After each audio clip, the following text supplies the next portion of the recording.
Rooted, and we are in Marriage Month and excited to be continuing to talk about marriage. And if you're like, man, I missed out on the last couple of episodes, scroll back, check them out. Scroll back, listen to them, watch them. Don't forget, we are on YouTube, Apple Podcast, Facebook, so there's a variety of options. This is week 3. Of Marriage Month. Happy anniversary, by the way. Just celebrated our 17th anniversary. Wow. Yes. Yeah. I'm loving this month because I think what it does is it equips people to live marriage as God intended it. Yeah. And marriage is a big deal. Yeah. I mean, to say the least. I really, even just in reflection on 17 years, seeing, just life play out for friends, acquaintances, people that I've known, who you marry really matters. Oh. It has the power to make or break your future. It's just really important. And so I don't think we can talk about marriage enough. No. And if you sit there and go, oh my goodness, I married the wrong person. No, you didn't. No, you didn't. Yeah, that's a good point. You didn't marry the wrong person. This is an opportunity for you to become who God's called you to be, to pray for your spouse to become the person that God's created them to be. But you didn't marry the wrong person. I would say if you find yourself thinking that, it's time to get in God's word and find out what he wants to teach you. Wow. So it leads to personal transformation. Yeah, if we're always pointing the finger that's never. There's 4 pointing back at me. You know what I'm saying? It's not going to end well. Yeah. It's about God refining us. So whatever situation we find ourselves in, it's an opportunity for God to refine us. So week 1, we talked a little bit about our story, kind of set the foundation. Yes. Last week, we talked about patterns that we set, patterns that really kind of form the foundation of marriage, just healthy patterns. Real practical. Real nuts and bolts practical. Yeah. What's this week? All right. Here we go. This week, we're talking about outside influences. And they can be really positive. Yes. Not, when I say outside influences, you might think negative. No.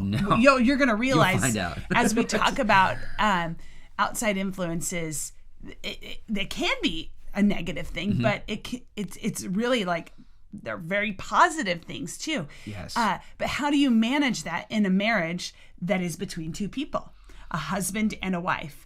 And there's other influences that seek to maybe direct your marriage, make decisions for your marriage.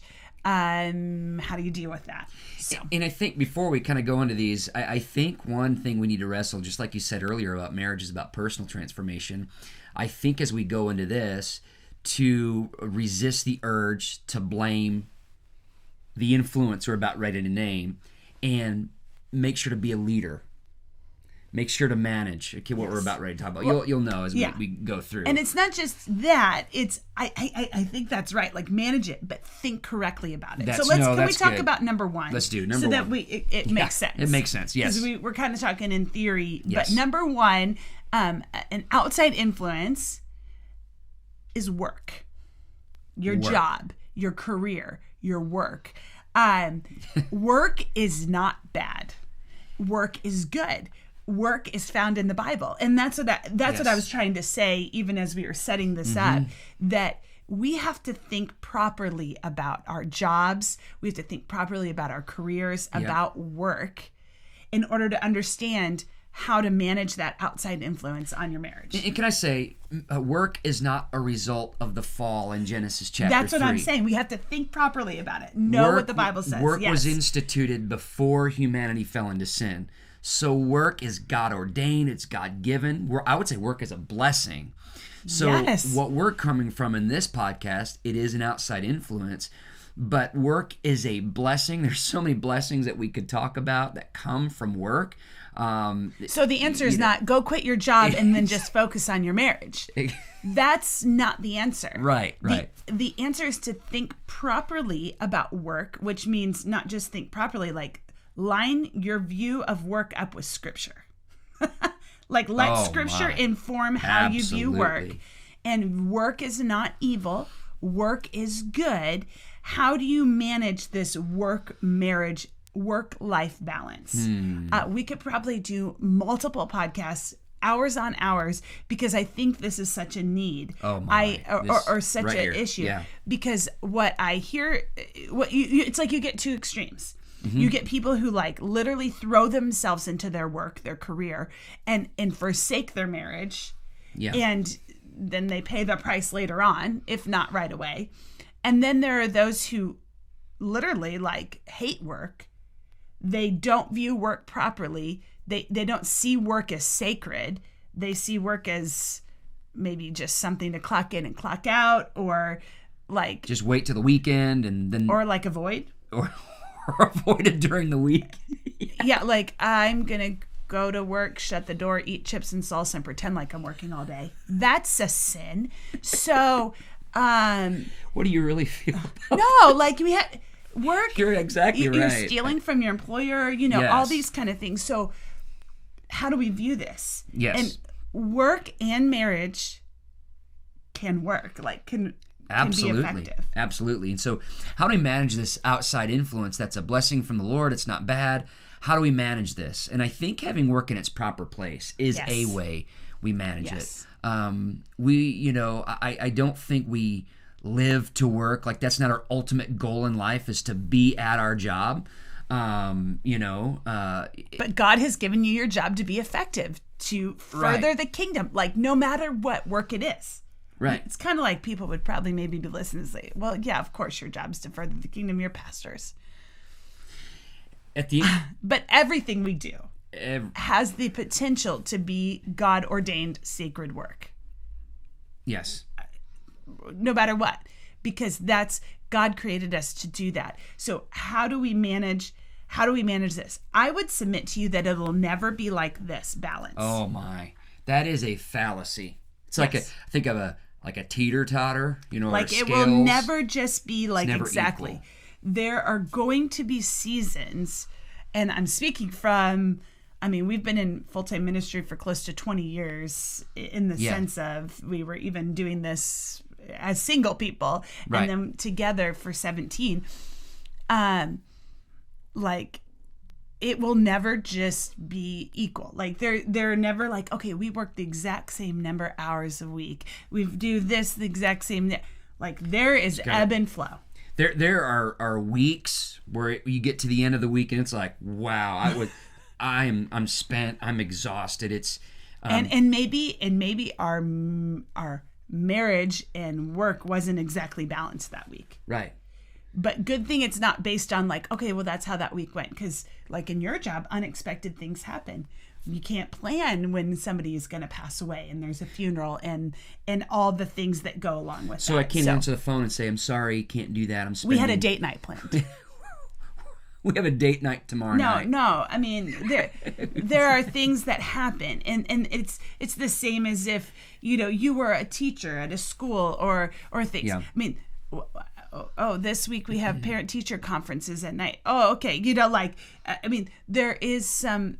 It's viewing it in its rightful place, and never where one person or one entity is always getting the shaft on it. Or whatever. I think that's the issue. Making sure to avoid workaholism. That's not honoring God. Yeah. Making an Or idol laziness of work, or whatever. Yeah. but also laziness, cheating your work. And if you're cheating your work, I don't think you're adding value to your family. Right. It's deceptive. So I think this is it's a fallacy that you're going to have equal balance. I just think you have to put it in its proper place and honor your workplace, honor your marriage, and it's going to be imperfect. It's going to be imperfect. Is this podcast helping? I don't know. I'm teasing because it's not like It's not a science. formula, Right. but it's also I think it's more about thinking correctly about it according to Scripture, and then all the things we do lining up with that. Absolutely. So there's been seasons I would think about when we first had a child. We had to talk about this work-life balance because I was like, okay, on like a Wednesday when you were a youth pastor, we first had our child, like You would leave in the morning and then not come home until, I don't know, nine or so at night. And I remember talking to you and say, I don't think this is going to work with a child. Like, I think we're going to have to alter some things. Like, maybe you're going to have to come home before church and we'll do a little bit. So that's going to impact other days.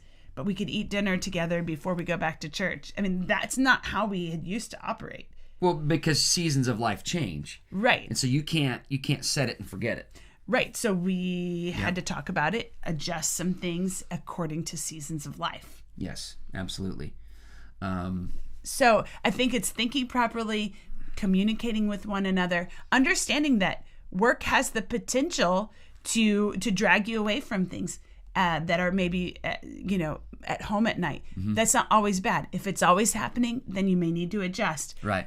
Communication. Yeah, absolutely. Outside influence. Okay, so the second outside influence, and these are definitely not bad. As you'll see, definitely with the next one. Definitely not bad. I mean, work's not bad. Right. But children. And children are not bad. Children are a gift of the Lord. They are a blessing. Yes. But it was way easier to be married and to focus on our marriage when we had 0 children. As of now, we have 3 children. Sometimes we ask each other, what do we do? Seriously, like, I can't remember. I forget. Because we were 5 years married without children. Right. And we're like, I don't know. Like, was every day a date day? Like, I can't remember. I don't know. We might have been too into work, and I'm just teasing. I know. There were times. No, I know. No, yeah. But anyways, that's a whole nother podcast. Yeah, that is a whole nother. But kids, children. I think it's a point. We hit this in a podcast a long time ago about child-centered homes. I think part of it is ensuring that your home is not focused, is not child-centered. Everything in the home is not surrounding the kids, where we are pushed this way and that way by the agenda of our children. And where our marriage just takes a complete back burner. And then when they go off to college, we're like, who are you? Yeah, absolutely. We haven't even spoken in 10 years, really. Absolutely. So if we're going to be healthy parents, we have to have healthy marriage. We can't be healthy parents if we don't have a healthy marriage. We can't have a healthy marriage if we're not making sure that we're managing that outside influence. There is, I want to go for it. This is a theology that the marriage is between 2 people, husband and wife. Nobody else is in that marriage. This is a covenant bond. This is it's real. And our kids are a part of our nuclear family. Like, yes, they are very, very, very important. And when you hear us say, like, not child-centered, I don't want you to say, well, not important. Of course they're important. Absolutely. Especially if you know us as people, you would say, yeah. Right. Our kids are really important. I value them. I feel that I have a God-given mandate to raise them and to love them and to help them grow as spiritual, emotional human beings and all of this. But they are not the center of us. That's not Correct. what holds us together. They aren't what... Right. Oh, man, what pressure that would be for them. Oh, I don't want to put that on my kids. Like, what man, pressure? you're really what connects mom and I. No. That would be so much pressure.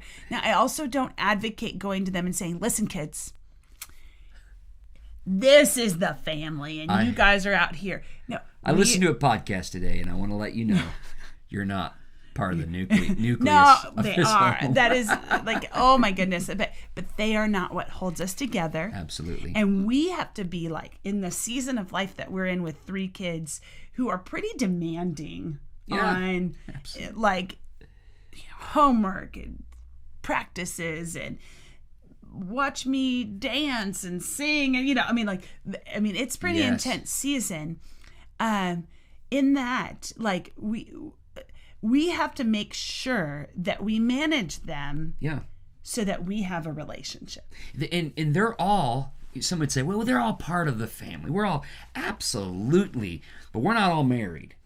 And we have one marriage that we need to tend to. And this goes back to what we talked about last time. And this is why we go to bed at the same time and our children go to bed at a certain time. And we have opportunity where we're connecting, where we're talking. Because to be quite honest, in the middle of the day, when our kids are, like you said, are demanding our attention, there's not all this time for you and I just to sit there and and Let's have stare all this into each other's eyes. conversation. Many of You our know. conversations do wait until the kids are in bed, Yeah. and we have about an hour and a half that we're awake, that our kids are asleep, that is dedicated time Yeah. for us. That's when we talk about things. That's when we chill. That's when we, hang out, drink coffee. We drink coffee late at night. I know. Sorry. It's just what we do. I can sleep just fine like it. But I will say this. It's not if I don't dedicate that time and I'm not connecting with Rochelle, just as we're communicating, it's not my children's fault. So that's one thing I think is important to communicate. It's not our three Work's girls' fault, fault children, yeah. and work's fault. It's my inability to prioritize. It's my inability to have healthy rhythms in our life where that's allowing that to happen. Mm-hmm. We cannot allow our children, in this case, to make sure that allow our children to kind of impede on that time. Now, again, kids get sick. Right. And all that stuff. We're not trying to be extreme here. But yes. I think it's important. Okay, I'm going to trigger warning. I hear it. So like I said it, so now people can't get mad at me, right? Okay. No. So if you say, hey, trigger warning, then it's like, oh, okay, she can say whatever she wants. Yeah. Kind of joking. I am a very big proponent. Your kids need to be sleeping in their own beds. Yes. At a certain time they go to bed and at a certain time they wake up, and they have their own beds, and mom and dad sleep in the same room, not with all the kids running around. It's just really important. It's important for your child's development, but it's really important for your marriage. And I'm going to tell you, I don't think that if we would have chosen 12 years ago to have our child sleep with us, our life would be different now, 12 years later. They have always slept in their own rooms. Yeah. Now, seriously, at the beginning, Madeline had our oldest, had a little bassinet in our room. And literally, the others, immediately went to their own rooms. Yes. They didn't stay in our room at all. They were in their rooms. I had the monitors. I did all the things. And they were great sleepers. And we had our own time, even as newborns. We had our own time. And I just think we can get lost in child rearing and forget that we're married people. And you do the research on it. I'm serious. Do the reading. Look at the literature on it. There are problems that exist between marriages when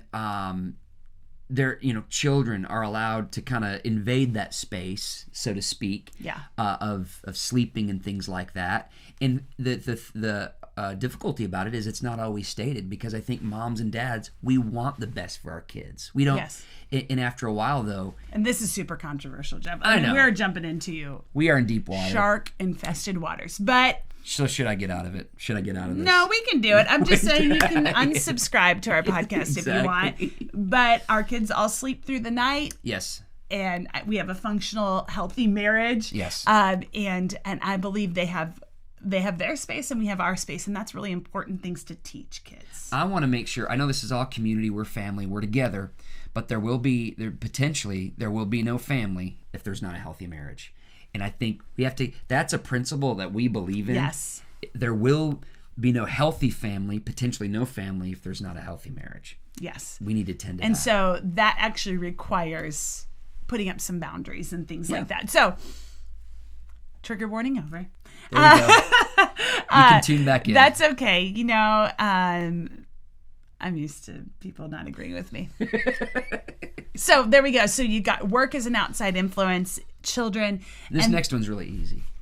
This one might be a trigger warning too. Maybe I should say that. I don't know. In-laws. And really, that's all we have to say. No big deal. Just see you next time. In-laws. Once again, fill in the blank. No, once again, in-laws are great. They're a gift from the Lord. And I think it's important here, though, to not let the outside influences and the agendas of in-laws dictate the direction of the marriage. And here's what I'm talking about. In-laws are not just like mother-in-law, father-in-law. I mean, you got like sister-in-laws, Absolutely. brothers-in-laws, aunts-in-law. I mean, we're talking that extended family. I mean, maybe it's even your own actual brother or sister or your own mom or dad. You know, I mean, so we're talking about the extended family. How do we make that? How do we make that work? How do we make that jump? And I think the trick here is, I'll just speak for myself. I never want to come across as dishonoring, and so I want to honor. I always want to place honor, but there are times where I need to place boundaries for the sake of the marriage. And so I think one area where this comes across very plainly is in how we celebrate, for example, how we celebrate holidays. What will we do? Will we allow the in-laws to set the agenda? Will we lead in that? How are we going to do that? Yeah, so a couple of things that I can think of that really come to mind is, for us, we're pastors. So there are some differences in holidays. Like when everybody else is off, we're not. Yeah. So like, for example, Christmas Eve. Most people now, I mean, again, when I say most people, of course, it all depends on your profession. If you're a doctor, you might have to work on Christmas Eve. Yeah. So, but as a general rule of thumb, things close down on like Christmas Eve. That's a big ramping up for us. And so we were trying to manage all of that in the beginning. Like, okay, we'll do Christmas Eve and then we'll get up and travel, or we'll do X, Y, and Z. And so we just made the decision that anybody is welcome to come see us on Christmas Eve. Anybody is welcome in our home. Anybody's welcome on Christmas. But we were really going to set up some traditions for our own family. And so Christmas Eve, we always have a Christmas Eve service. We will always be with that. We'll be ministering to our church family, our community that comes. And then on Christmas morning, our kids are going to wake up in their own home. That was going to be important to us. I wanted, and I think you did too. We both did. But I just really wanted our kids to have those memories. We're not always rushing and running and traveling. We want to wake up on Christmas morning as leisurely. Celebrate Jesus. Jesus. That's what we're doing, and have a good family time. Yeah. And so, I don't know. Does that make people mad? Maybe. But is it honoring to what I feel like our job is, who God is, the goals that we have as a family? Yes. And so I just have to go with that and know that that's true. I think about early on, this is actually before we got married. My mom, I don't remember like if she took me aside or I don't, that part's vague. But I remember her saying, hey, when Jeff throws his laundry on the floor, and which is funny because you like don't. If anybody would, it would be me. But anyways, it was a figure of speech, an idiom. My daughter's learning about this. If when he leaves his dirty laundry on the floor or things like that, don't tell me about it. And I was like, okay, and she's like, because you guys will move on from stuff, but maybe I would be like harboring it. Not really about laundry. About laundry. It's not about laundry. It's about, and if there is an issue, right? Don't come to me with everything. You need to deal with it in your own marriage, Don't just complain about it. And I think I was like, okay, but I really appreciate that advice on this end, because the reality is that what she was trying to say is like, I might try to side with you because you're my daughter or something. And then the reality is my parents like you better than me anyways now. I think they like us both equally the same. If you're watching or listening, just to let you know. No, I'm kind of joking, but it's like setting up those boundaries. Absolutely. There's like, okay, now you have your own family. Like that, and I think that's hard. I'm thinking about it on the side of being a mom now. Yeah. I think that's going to be hard, but I think it's good. I want them to set up their own families. And what she was saying, and we need to really think through this, is avoid setting up these emotional triangles that pit people against each other. And what I mean by that is, if you're having a problem with me or you, I'm not going to call my parents or your parents or whatever, say, hey, Vicky or Dave, Rochelle's really frustrating me, well, that's not healthy. That would be dishonoring toward you if I did that. Yes. But what that's doing is that's pulling someone else into a relation. I shouldn't do that. And it's pitting someone else. And it's just not a good thing to do, because that's right. You're bringing someone else into a discussion they shouldn't even be in. Yeah. Yeah. And that that's very dangerous. And, sometimes, people, it's just literally unknowingly. They don't know that they're even trying to be an outside influence. No, absolutely. And through, communication and things like that, you can say, hey, we just need a little space, or, that. I mean, but sometimes people are literally, they have maybe malicious intent to, rock the boat, or I don't want to lose my influence or power and stuff.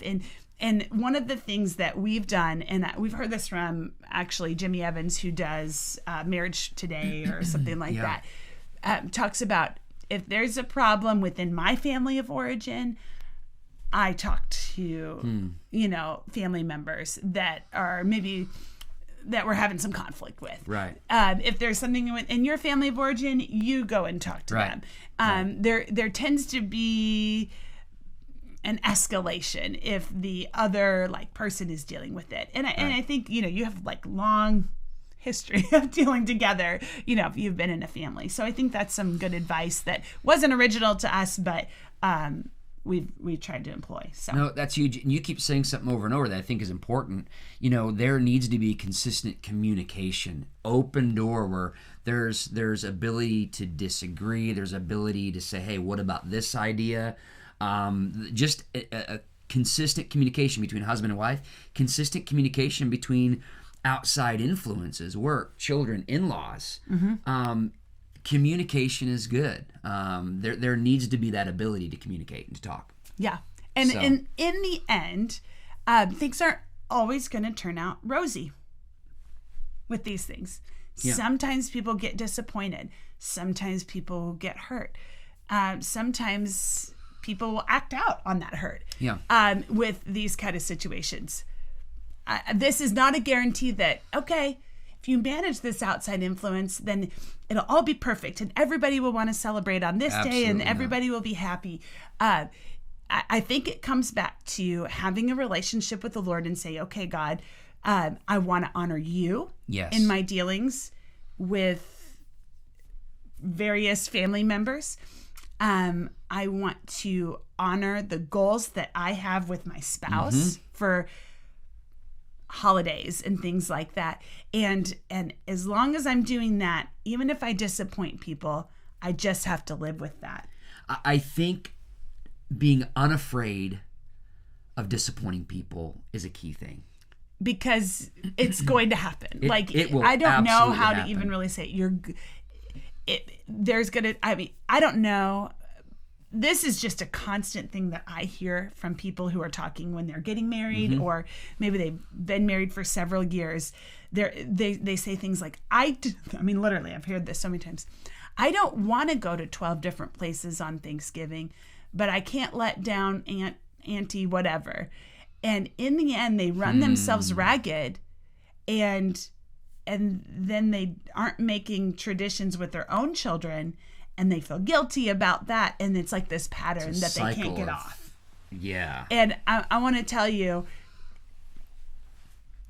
what does God want you to do? Yes. What do you and your spouse want for holidays and traditions? And even if that disappoints other people, you have to do those things. You have to say, okay, I'm going to honor God, and I'm going to honor my spouse, and I'm going to honor other people, but I can't maybe do all the things they want me to do. Yeah. I think that's such good, I think good wisdom in that. Not easy. Not easy. Marriage, I'm going to go back to this. Marriage is really, it's not a science or formula. It's not, if you do this, this will, now if you obey Christ, okay, that's it's a pretty good formula. But it's not easy. But God has called us to honor each other. God's called us to love each other and to lead. And part of leading is leading in these outside influences, not allowing these outside influences to negatively impact the marriage, I think is the bottom line. Yeah. So I think it comes back to what we originally started with in the front end, is that marriage it requires two people, and it's a constant relationship. Yes. It's not a formula of XYZ and do this, 3 steps to your best life now. Tell Jesus that, right? Oh my. He did everything perfect. and still found himself suffering. So if we think we're not going to suffer, I don't know. Do we think we're better than Jesus? I mean, we're obedience even is a byproduct of obedience can be suffering. Can be. And the enemy wants to destroy your marriage. I want to say that. The enemy, and he's going to try to use these outside influences to destroy. He wants to Like work steal, is bad and your kids kill, just want to, and destroy. Do not let him do that. Yeah. And that's where a united front, being Yes. one, talking about things. I mean, we've had discussions over these things. Absolutely. How are we going to, I mean, every one of these outside influences, we've had discussions. And I'm not saying we'll be immune to them in the future of discussions, but we've set a course, and we believe in that. And so we continue to do that. So, wow. Hope this has been helpful. Hope this has been encouraging. And I just want to reiterate, for those of you that are married, you can do this. For those of you that are still praying for the spouse that God has for you, I'm telling you what, this is so important. And continue to put Christ first. Marriage is such a blessing. Yeah. For 17 years, wow, I've just been reflecting what God's done. So powerful. So can't wait to see you next time right here on the Deep Rooted podcast as we continue in Marriage Month. We'll see you then.